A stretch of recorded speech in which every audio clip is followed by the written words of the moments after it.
जय हिंद साथियों, welcome to self study classes with Sumit Jain YouTube channel में आप सभी का स्वागत है। दोस्तों, आज के इस वीडियो में हम पर्यावरण अध्ययन के टॉप 45 प्रश्नों के बारे में चर्चा करेंगे, जो कि वन लाइनर प्रश्न होंगे। ठीक है, आपको जो है उत्तर इसमें बताना होगा। प्रश्न दिया है और एक विशेष अंतराल के बाद उसका उत्तर दिया है। ठीक है, तो इसमें वन लाइनर प्रश्नों में अभी तक जो आपने अध्ययन किया है उसके आधार पर ही प्रश्न रखे गए हैं, तब आपको उत्तर बताना है। ठीक है, एमपी टेट एग्जाम वाले, रीट वाले या फिर सीटीईटी एग्जाम वाले, जिस भी एग्जाम की आप तैयारी कर रहे हैं और जिनमें पर्यावरण पूछा जाता है, उनके लिए बहुत ही महत्वपूर्ण है। ठीक है, तो self study classes with Sumit Jain YouTube channel में आपके लिए निरंतर ये जो है स्टडी मटेरियल प्रेषित किया जाता है, और चैनल को सब्सक्राइब जरूर आपको करना है और बेल आइकन को दबाना है। ठीक है, और साथ ही दोस्तों, इसकी जो पीडीएफ है वो आपको टेलीग्राम ग्रुप में मिलेगी। टेलीग्राम ग्रुप से जुड़ने के लिए आपको टेलीग्राम ऐप डाउनलोड करना है, उसमें सर्च करना है IAS स्टडी ट्रिक और ज्वाइन हो जाना है। ठीक है, तो स्टार्ट करते हैं आज का ये वीडियो। सबसे पहला जो आपका प्रश्न है कि भूमंडलीय तापन का कारण क्या है। आपको ये प्रश्न दिया है भूमंडलीय तापन का, यहाँ पर आपको कारण बताना है। तो क्या कारण है, जल्दी से उत्तर बताएं। तब आपका बिल्कुल जो राइट आंसर हो जाएगा दोस्तों, वो हो जाएगा कार्बन डाइऑक्साइड में वृद्धि, है ना। कार्बन डाइऑक्साइड में वृद्धि ये भूमंडलीय तापन का कारण माना जाता है। अगला क्वेश्चन है दोस्तों, आर्कटिक मरुस्थल किसका दूसरा नाम है।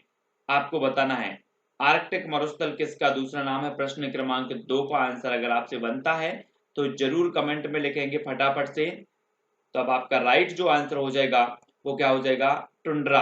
टुंड्रा प्रदेश जो है इसका दूसरा नाम है आर्कटिक मरुस्थल। याद रखते जाना है और ये सीरीज निरंतर चलेगी। ठीक है, तो वीडियो को सभी लोग लाइक करेंगे और सब्सक्राइब कर लेंगे। साथियों, जो भी है, कौन सी गैस ग्लोबल वार्मिंग के लिए उत्तरदायी है। फटाफट से प्रश्न क्रमांक 3 का उत्तर बताना है। कौन सी गैस है जो ग्लोबल वार्मिंग के लिए उत्तरदायी मानी जाती है। तब आपको कमेंट में लिखना है, फटाक से अपनी कलम चलाना है और उत्तर बताना है, और उत्तर हो जाएगा कार्बन डाइऑक्साइड। ठीक है, ग्लोबल वार्मिंग के लिए जो उत्तरदायी गैस मानी जाती है वो कार्बन डाइऑक्साइड मानी जाती है। अगला क्वेश्चन है, युर्त किस जाति का ग्रीष्मकालीन आवास है। तो आपको युर्त बताना है। मैंने कई बार आवास के प्रश्न आपसे आप तक प्रेषित किए हैं। तो युर्त किस जाति का ग्रीष्मकालीन आवास माना जाता है।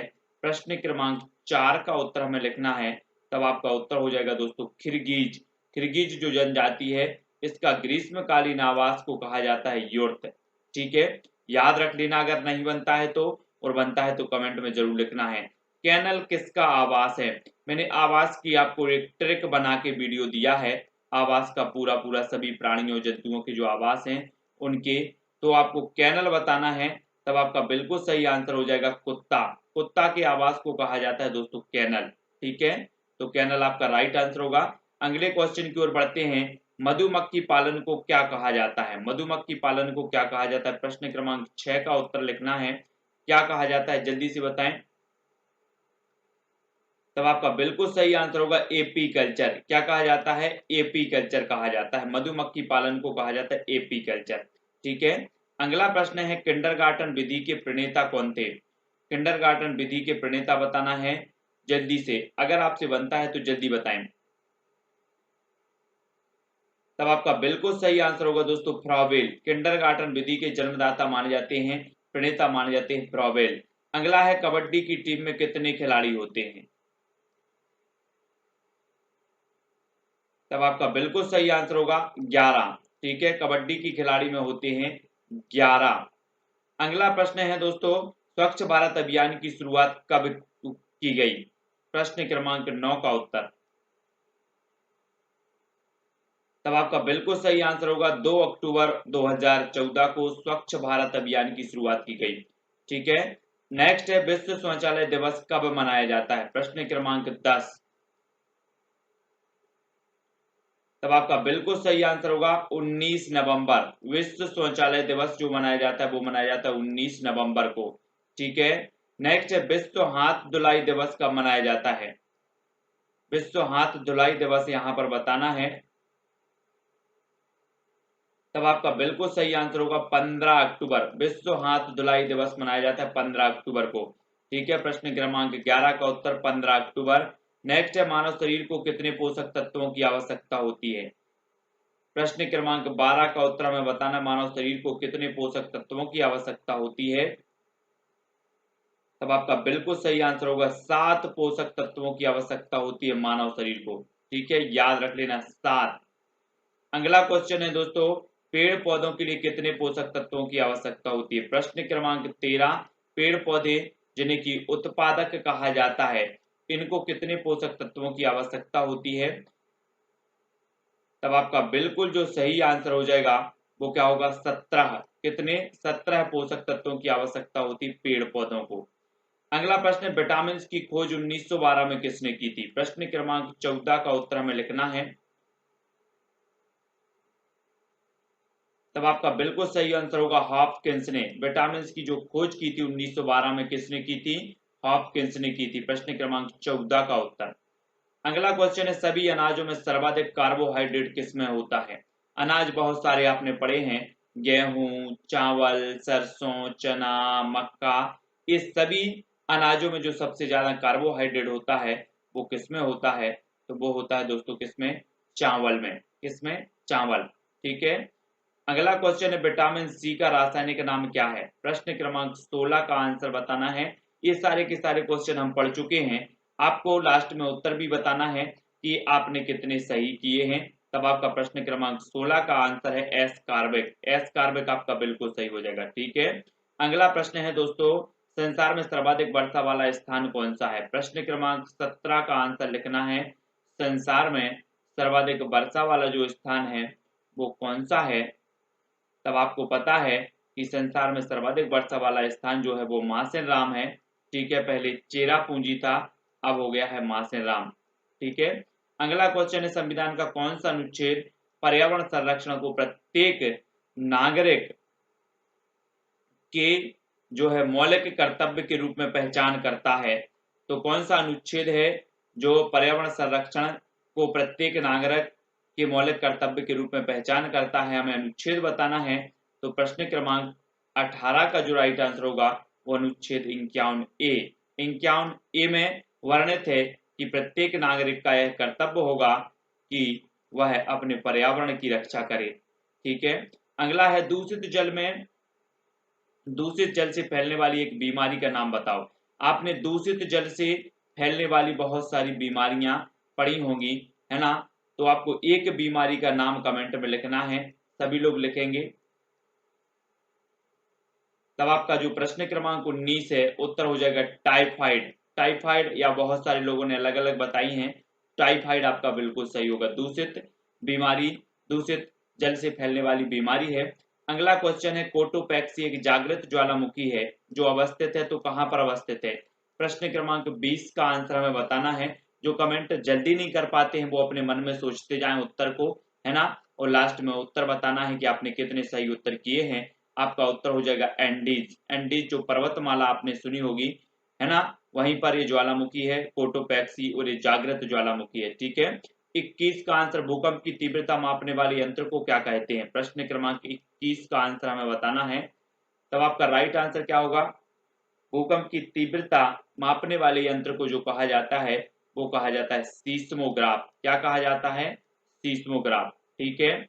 अगला है, ग्रीन मफलर संबंधित है, तो 22 का आंसर बताएंगे, किससे संबंधित है ग्रीन मफलर। तब आपका बिल्कुल सही आंसर होगा ध्वनि प्रदूषण से संबंधित है। ठीक है, कैसे संबंधित है, ध्वनि प्रदूषण से ग्रीन मफलर संबंधित है। अगला है, जल चक्र को नियंत्रित करते हैं, तो कौन नियंत्रित करते हैं।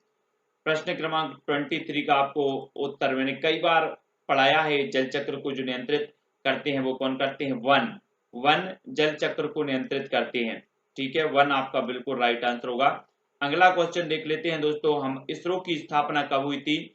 इसरो की स्थापना आपको बताना है, तो आपका बिल्कुल सही आंसर क्या हो जाएगा, आंसर होगा 1969। 1969 में इसरो की स्थापना हुई थी। ठीक है, इसरो आपको याद रखना है। क्वेश्चन दोस्तों, इसरो का मुख्यालय कहाँ स्थित है। इसरो का मुख्यालय कहाँ पर स्थित है।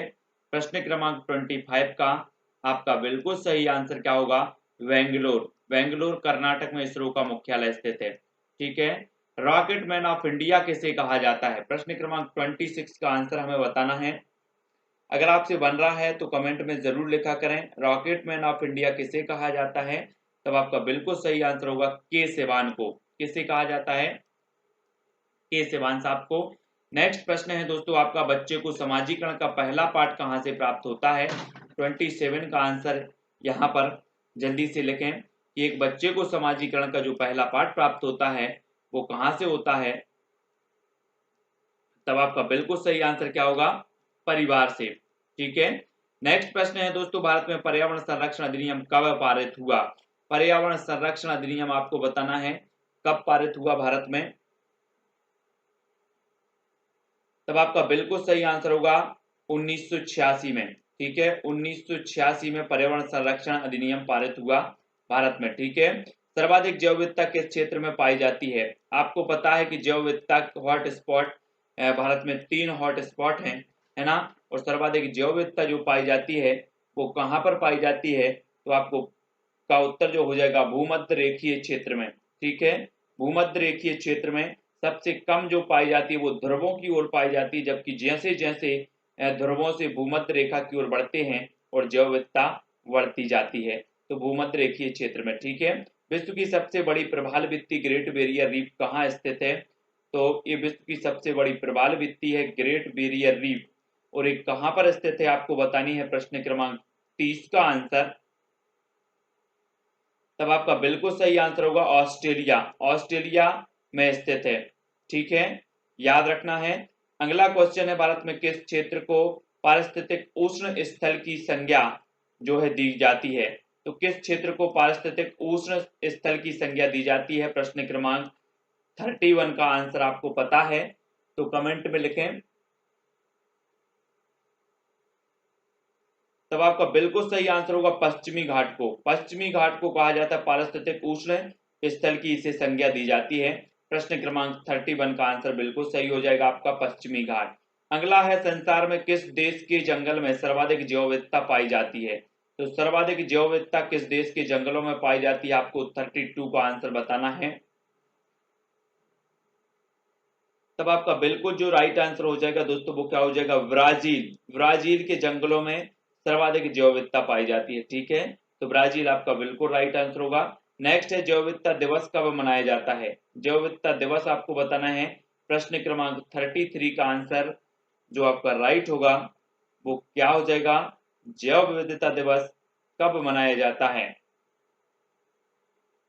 तब आपका बिल्कुल सही आंसर है 22 मई को। कब मनाया जाता है? 22 मई को मनाया जाता है जैव विविधता दिवस। ठीक है, याद रख लेना 22 मई। नौकरेक जैव मंडलीय क्षेत्र किस राज्य में अवस्थित है? नौकरेक जैव मंडलीय क्षेत्र आपको बताना है ये किस राज्य में अवस्थित है। तो प्रश्न क्रमांक है 34, और 34 का आपका बिल्कुल सही आंसर होगा मेघालय। ठीक है, नौकरेक जैव मंडलीय क्षेत्र मेघालय में अवस्थित है। प्रश्न क्रमांक 35, डॉक्टर सलीम अली किस क्षेत्र से संबंधित हैं? सभी को पता है। 35 का आंसर आप सभी लोग लिखेंगे तो आपका राइट आंसर क्या हो जाएगा? पक्षी विशेषज्ञ, है ना। डॉक्टर सलीम अली किस क्षेत्र से संबंधित हैं? तो ये संबंधित है, पक्षी विशेषज्ञ हैं। ठीक है। नेक्स्ट है दोस्तों, जैव विविधता क्षरण के कारणों में सर्वाधिक महत्वपूर्ण जो कारण है वो कौन सा है? सर्वाधिक महत्वपूर्ण कारण आपको बताना है जैव विविधता के क्षरण में। जैव विविधता आपको पता होगा कि जीवों की विविधता और इसका नाश हो रहा है, इसके विनाश के कारणों में सर्वाधिक जो महत्वपूर्ण कारण माना जाता है वो माना जाता है प्राकृतिक विनाश, है ना। प्राकृतिक आवासों का विनाश, आवासों का विनाश। ठीक है, जो प्राकृतिक आवास थे जीव जंतुओं के वो यहाँ पर आवास सही होगा। प्राकृतिक आवासों का विनाश ये सर्वाधिक जैव विविधता का कारण माना, जैव विविधता क्षरण का कारण। ठीक है। हॉटस्पॉट की अवधारणा की प्रतिपादक कौन है? हॉटस्पॉट की अवधारणा के प्रतिपादक आपको बताना है। प्रश्न क्रमांक 37 का आंसर। तब आपका बिल्कुल सही आंसर होगा नॉर्मन मॉयर्स। नॉर्मन मॉयर्स हॉटस्पॉट की अवधारणा के प्रतिपादक माने जाते हैं 1988 में। ठीक है, तो नॉर्मन मॉयर्स आपको याद रखना है। भारत में 3 हॉटस्पॉट स्थल कौन कौन से हैं आपको बताना है, जल्दी से बताओ।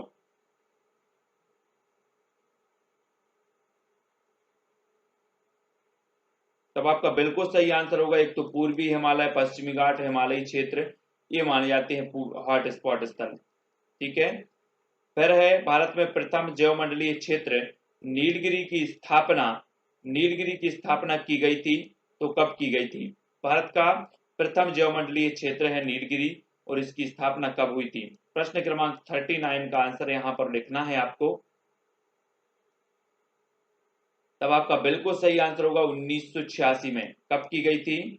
1986 में की गई थी नीलगिरी जैव मंडल की।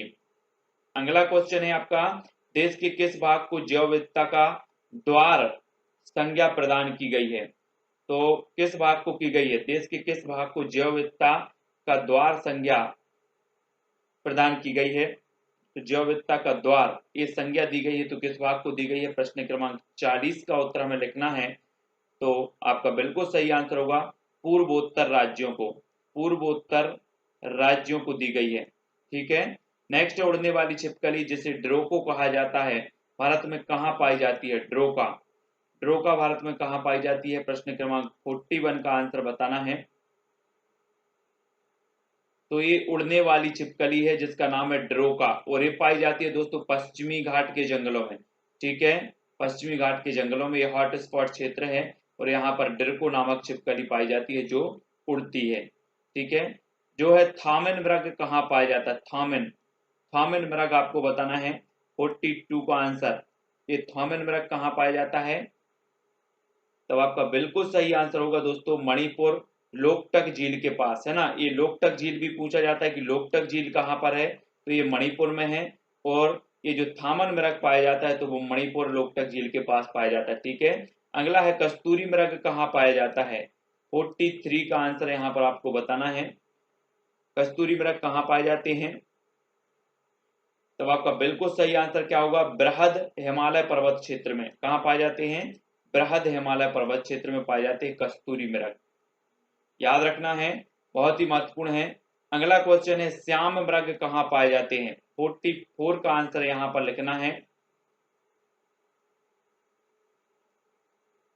तब आपका बिल्कुल सही आंसर होगा थार रेगिस्तान। कहां पर पाए जाते हैं श्याम मृग? थार रेगिस्तान में पाए जाते हैं। 44 का आंसर। अगला है लिविंग प्लेनेट सूचकांक क्या है? 45 का आंसर बताना है आपको। लिविंग प्लेनेट सूचकांक क्या है? तब आपका बिल्कुल सही आंसर होगा जैव विविधता की स्थिति का सूचक। जैव विविधता की स्थिति का सूचक है लिविंग प्लेनेट सूचकांक। तो यहाँ पर 45 जो अपने प्रश्न थे आज के भाग के वो कंप्लीट हुए हैं। ठीक है, MP TET, REET, CTET exam की तैयारी करने वाले self study classes Vishwamit Jain YouTube channel से जुड़े, जहां पर आपको लगभग 200 वीडियो पर्यावरण के, 100 वीडियो बाल विकास के, ठीक है, और 20-20, 15-15 जो वीडियो हैं वो पेडागोजी से संबंधित उपलब्ध हैं। तो वो जरूर देखें, और निरंतर मैं प्रयास आपसे करता हूं कि आप तक सारे के सारे वीडियो पहुंचे, नोट्स पहुंचे। ठीक है, सभी लोग वीडियो को लाइक करें और वीडियो को शेयर भी करना है दोस्तों। आज के वीडियो के लिए बस इतना ही। जय हिंद।